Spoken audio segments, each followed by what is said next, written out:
A gavel slammed down on a wooden block. Nobody had bid. Not one hand had gone up. A woman stood alone on the stage. Her shoulders shook. Her knees buckled. She grabbed the microphone stand, and the whole thing crashed to the floor. The room went dead silent. You could hear the ice in the glasses. Then she said 3 words into the broken microphone. "Nobody wants me." She said it again, louder. "Nobody wants me." From the back of the hall, a chair scraped. Heavy boots started down the center aisle. Slow. Deliberate. Every head in that ballroom turned. A man pushed through the crowd toward the stage. 6'4", 250 pounds. A leather cut on his back. A long gray beard down to his chest. His name was Wyatt Cole. And what he did next froze every soul in that room. Stay with me. Now here is the thing about charity auctions at country clubs. They are not really about charity. Not the kind held at Sterling Oaks anyway. Sterling Oaks was the most exclusive country club in the county. The kind of place where a glass of wine cost more than most people's lunch. The kind of place where everyone knew everyone, and if they did not know you, they let you know. That night was the annual Sterling Oaks Hearts for Hope Gala. The charity was a children's hospital downtown. The format was a bachelorette auction. 20 women, all volunteers, all signed up to be won for a single dinner date. Every dollar bid would go to the hospital. That was the pitch. In reality, it was an excuse for rich men to spend big numbers and look generous in front of their wives. Maddie Reyes had not wanted to be there. She was 38 years old. She worked 2 jobs. One was at a coffee shop on Main Street. The other was a night shift at a nursing home. She had a daughter named Leela who was 8. Leela had cystic fibrosis. The hospital that the gala was raising money for was the same hospital that had treated Leela for the last 6 years. That was why Maddie had said yes. Her coworker Trish, who knew the gala organizer, had begged her. They needed 20 women. They had 19. Trish said it would only take an hour. Trish said all Maddie had to do was stand on a stage and let people bid. Trish said the dinner was a formality. She did not even have to go on the date if she did not want to. Just smile, wave, take the bid, the hospital wins. Maddie said yes, because she had been to that hospital too many times to count. Because the nurses there had held her hand the night Leela almost did not make it. Because she owed them. But standing backstage in a borrowed black dress, listening to the auctioneer call the bids on the women before her, she had realized something cold. Every other woman in that lineup was 25 years old. They had spray tans. They had jewelry. They had the kind of laughs that travel across a room. Maddie had a single thread of gray at her temple. She had a tired pair of heels she had bought at a department store outlet in 2019. And she had a small silver locket around her neck that held a photograph of her late husband. Daniel had been a Marine. He had been killed in a training accident 3 years ago. The locket was the only piece of jewelry she owned that mattered. She had touched that locket 18 times before she walked on that stage. Then she walked out. The lights hit her. The auctioneer read her bio. Maddie Reyes, 38, from Riverdale. Loves long walks in her daughter. The room had laughed politely. Then the bidding had opened. Nothing happened. The auctioneer cleared his throat. He smiled the way you smile when something has gone wrong, and you do not want anyone to know yet. He said, "Do I hear $500? For the hospital? For the children?" Nothing. A woman in the 3rd row whispered something to her husband. The husband laughed. Quiet. Mean. Maddie heard it. She kept her eyes on the back wall. The auctioneer tried again. $300.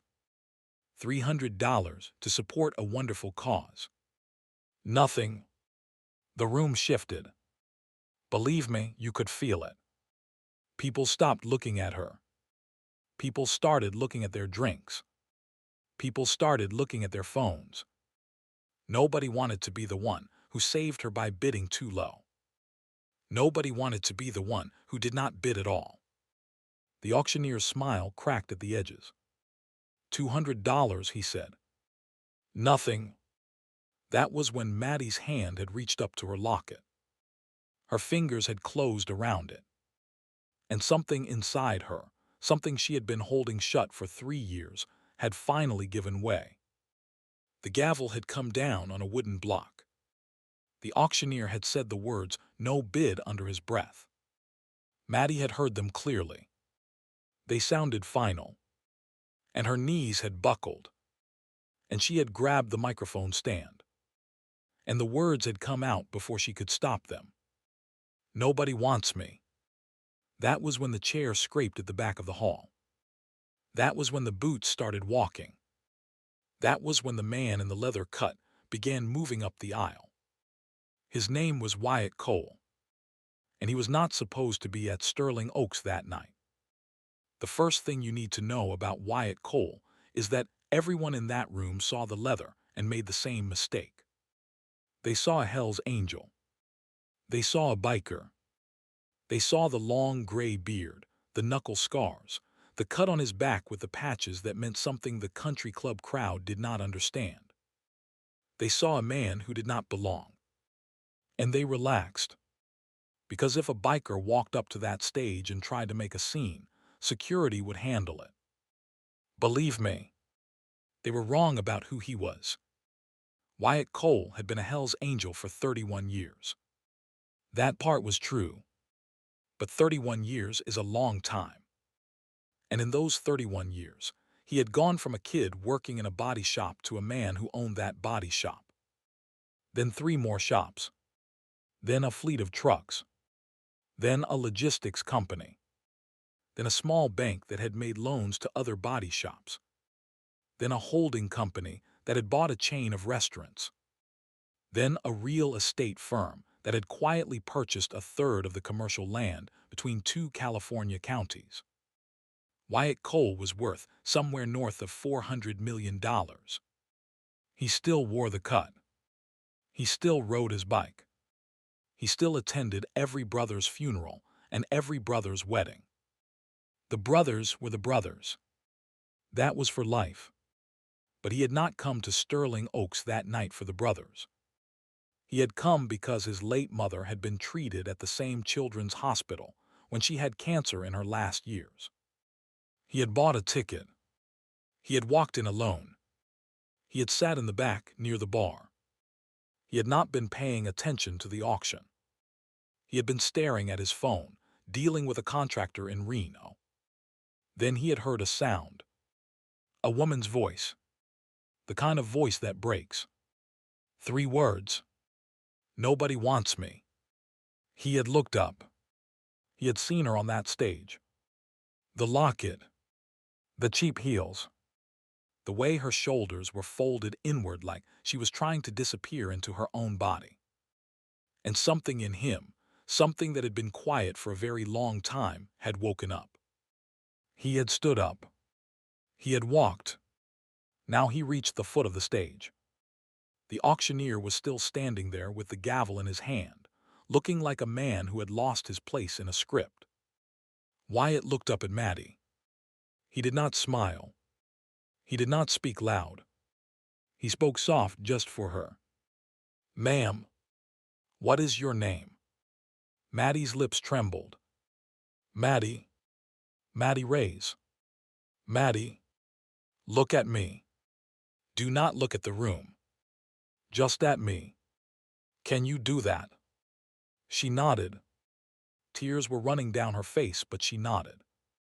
Wyatt turned to the auctioneer. He spoke now in a voice that carried. "Come. Flat." The kind of voice a man uses when he is not asking permission. "I would like to bid $100,000. The room exploded. Not in cheers. In sound. Whispers. Gasps. A chair scraped. A woman said out loud, "What did he just say?" The auctioneer's mouth opened and closed twice before he found a word. "I am sorry, sir. Did you say 100,000? I did." From a table near the front, a man laughed. A loud laugh. The kind a man makes when he wants the room to know he is the one in charge of the room.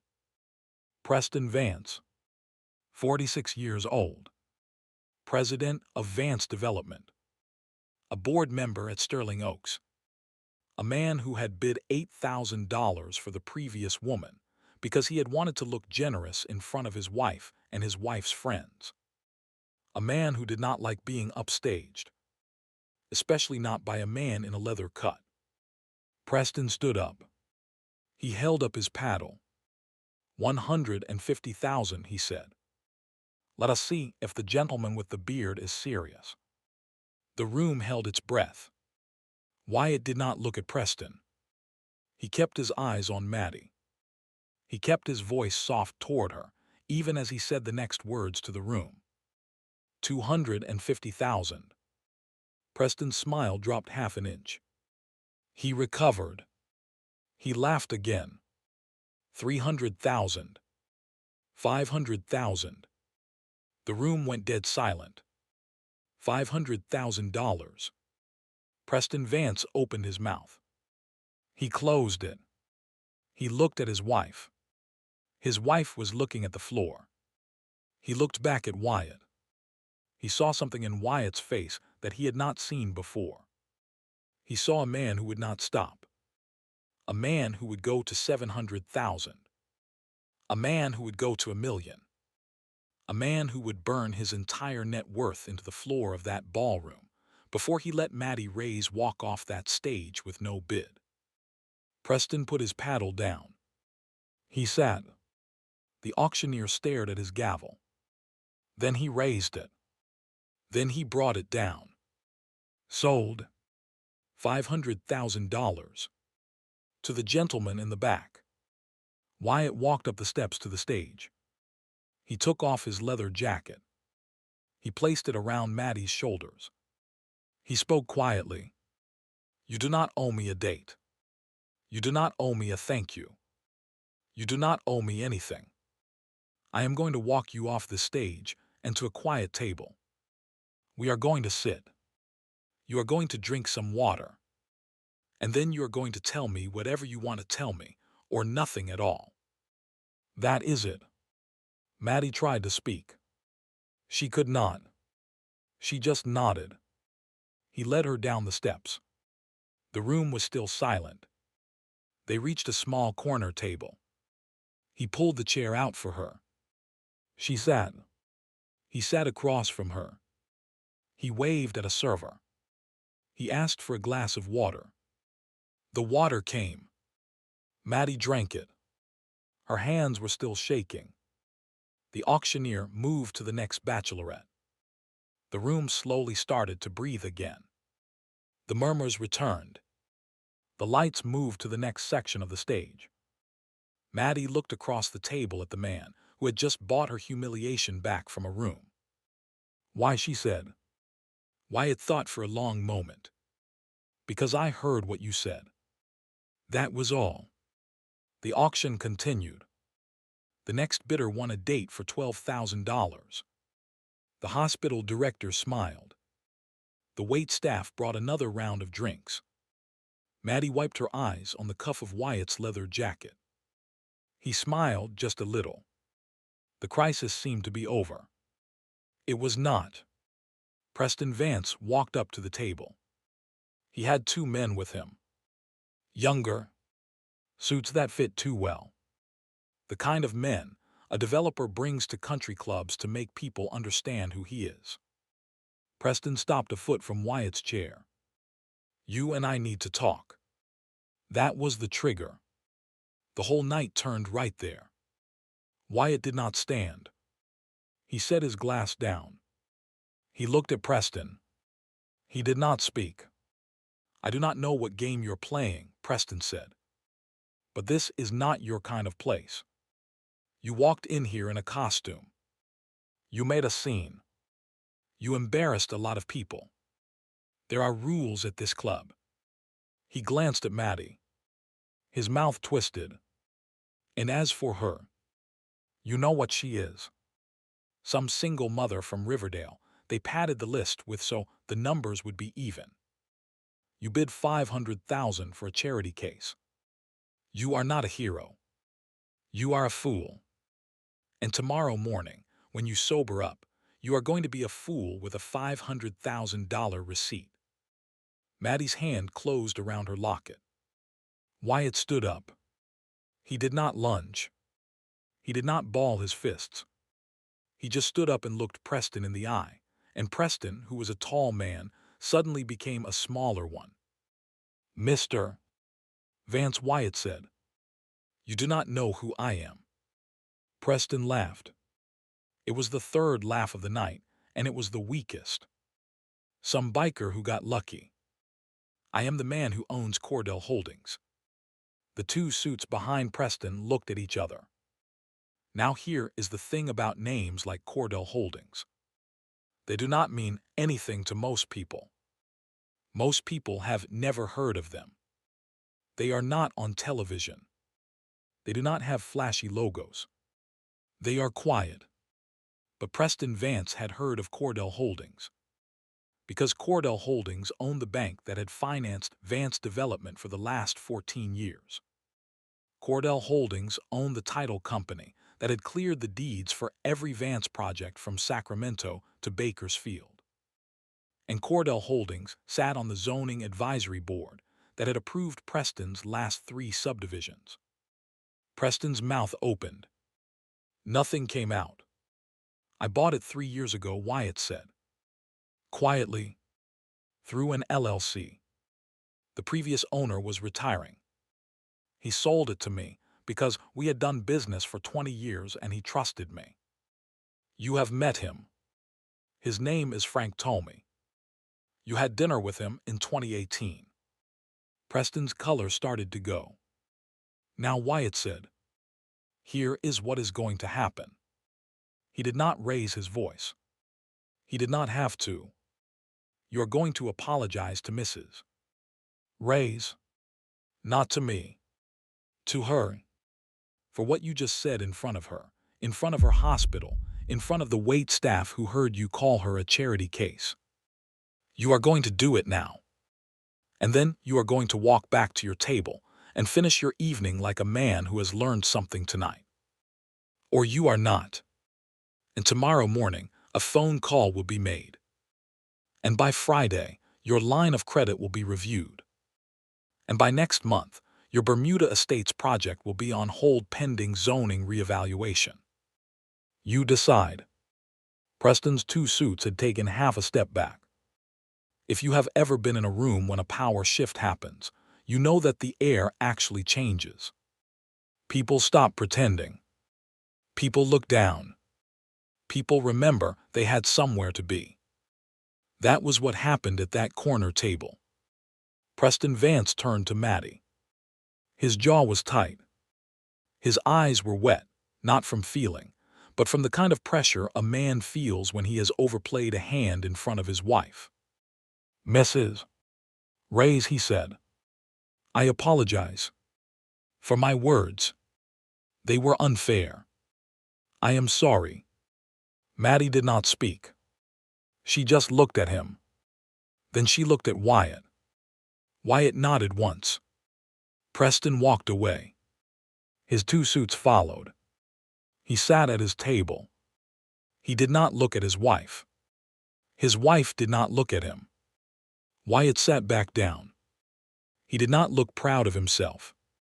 He looked tired. And listen, before we go further, if you are still with me on this one, do me a favor. Hit that subscribe button. Stories like this one are about people who get walked over and the moment when they finally do not. And you and I are going to keep telling them as long as you keep listening. So hit subscribe.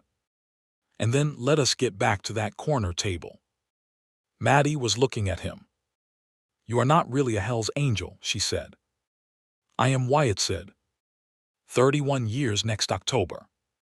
But you also own businesses. A lot of them. Yeah. She let out a breath that was half laugh, half sob. Why were you here tonight? He told her. About his mother. About the cancer. About the children's hospital downtown that had treated her in her last months and given his family 2 more good years. He told her about how he came every year. How he sat at the back. How he did not bid because his way of giving had always been to write a quiet check at the end of the night. He told her he had not planned any of this. Maddie listened. Then she told him about Leela. She told him about the cystic fibrosis. About the diagnosis at age 2. About the first 6 years of treatment. About Daniel, killed in a Marines training accident in 2022. About the 2 jobs. About the medical bills she paid in pieces every month. About the way her daughter still drew pictures of her father, even though she barely remembered him. She told him about the locket. She told him she had not been on a date in 3 years. She told him she had not believed any man would ever look at her the way Daniel had. And as she talked, Wyatt did the one thing nobody had done for Maddie Reyes in 3 years. He listened all the way to the end. When Maddie was finished, Wyatt did not speak right away. He let the silence sit. He let her know that what she had said was being taken seriously. That her words had landed in a real place and were not going to be brushed aside. Then he said the thing that mattered. Maddie, listen to me. I am going to say a few things. You do not have to respond. You do not have to agree. You do not even have to remember them. But I need you to hear them. She nodded. First, the 500,000. That does not come back to me. That goes to the hospital. Tonight. In your daughter's name. The Leela Reyes Fund. I will set it up Monday morning. It will pay for her treatment. All of it. For as long as she needs. Equipment. Specialists. Travel for clinical trials. Anything. You will never have to look at a medical bill again. Maddie's hand went to her mouth. Second, I bid because I heard you say nobody wants you. And what you said is a lie. I want you to understand that. Not because you are beautiful, although you are. Not because I feel sorry for you. I do not. I felt sorry for everyone in that room who did not bid. I felt sorry for myself for almost not bidding. But I do not feel sorry for you. You stood on a stage in front of 200 strangers because you owe a hospital. Most people do not pay their debts that way. You did. That is the woman you are. And the woman you are, somebody wants. I want. That does not mean tonight. That does not mean tomorrow. That means whenever you are ready. If you are ever ready, I am here. Maddie was crying again. But not the same way. The earlier tears had been the tears of a woman who had given up. These were different. Third, the auction said one date. I would like that date. Not because I bought it. The check goes to the hospital, whether you ever speak to me again or not. I would like the date because I want to take you out for dinner. I want to ask you what kind of music you like. I want to know what your daughter's favorite color is. I want to hear what you want it to be when you were 19 years old. You can say no, and I will not be in your life. You can say yes, and we will have one dinner and you can decide then. The choice is yours. Not mine. Not the room's. Yours. Maddie looked at him for a long moment. I will go to dinner, she said. Wyatt nodded. He did not smile. He did not look like a man who had won. He looked like a man who had honored something. Thank you, he said. Across the room, the auction was wrapping up. The auctioneer was thanking everyone. The hospital director, a woman in her 60s named Dr. Patricia Howell, was at the microphone, speaking about how the night's bids would change lives. Wyatt stood up. He walked to the side of the stage. He spoke to a man with a clipboard. The man nodded and walked toward the stage. A minute later, Dr. Howell looked up from her notes. She listened to something the man whispered in her ear. Her face changed. She walked back to the microphone. Ladies and gentlemen, I have just received an extraordinary update.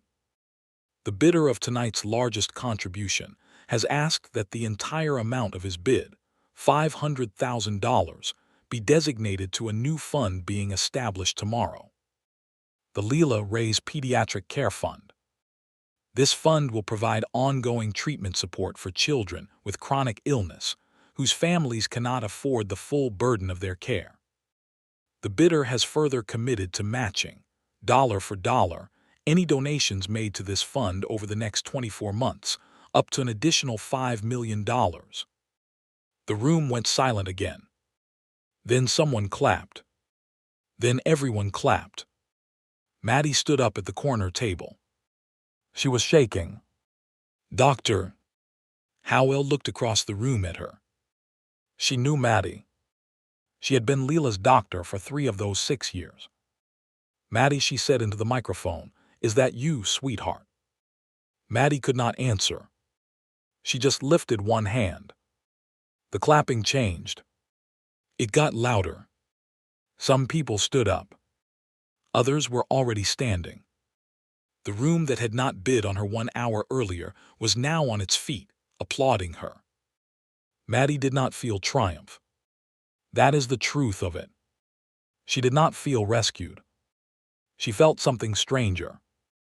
She felt seen. For the first time in 3 years, since the day 2 Marine officers had stood at her front door with hats in their hands, Maddie Reyes felt fully and completely seen. She turned to look at Wyatt. He was sitting at the corner table. He was clapping too. Not loud. Just for her. Just so she knew he was still there. Preston Vance was still at his table.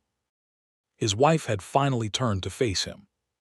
She was speaking to him in a low voice. Whatever she was saying, Preston was nodding. He looked smaller than he had at any point in the night. 20 minutes later, the gala ended. Wyatt walked Maddie to her car. The parking lot was cold. Her breath came out in clouds. She turned to him. When, she said. When what? The dinner. When? Wyatt looked at her for a long moment. He smiled, and it was the first time she had seen him smile all night. Whenever you are ready, Mrs. Reyes. I will wait. She drove home with his leather jacket still around her shoulders. She had forgotten she was wearing it. She did not take it off all the way home. She did not take it off when she walked in her front door. She did not take it off when she sat down on her couch in the dark, and finally, after a very long time, let herself believe that what had happened that night had actually happened. 2 weeks passed before Maddie called him. She picked up the phone at least 11 times in those 2 weeks. She stared at the number he had written on the back of a Sterling Oaks coaster. She put the phone down. She told herself it had been a moment.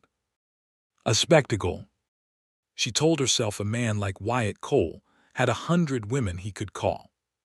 She told herself he had probably forgotten her name. But every Friday night, a courier arrived at her front door with a small envelope. Inside was a handwritten note. The first one said, "No pressure, no hurry, just letting you know I am still here. Wyatt." The second said, "Thinking about you and Leela. Hope this week was kind. Wyatt." The third said, "Whenever you are ready. Wyatt." By the third note, Maddie had started crying every Friday at 5 o'clock. On the 14th day, she called. He picked up on the second ring. "Hello, Maddie." That was all. just her name, like he had been expecting her call all along. "I would like that dinner," she said. He took her to a small Italian place outside of town. Not flashy. Quiet. A booth in the corner. Red leather. Candles. He ordered a bottle of red wine. He asked her what music she liked. He asked her what her daughter's favorite color was. He asked her what she had wanted to be at 19. He asked her what made her laugh and what made her angry and what she missed most about Daniel. She told him.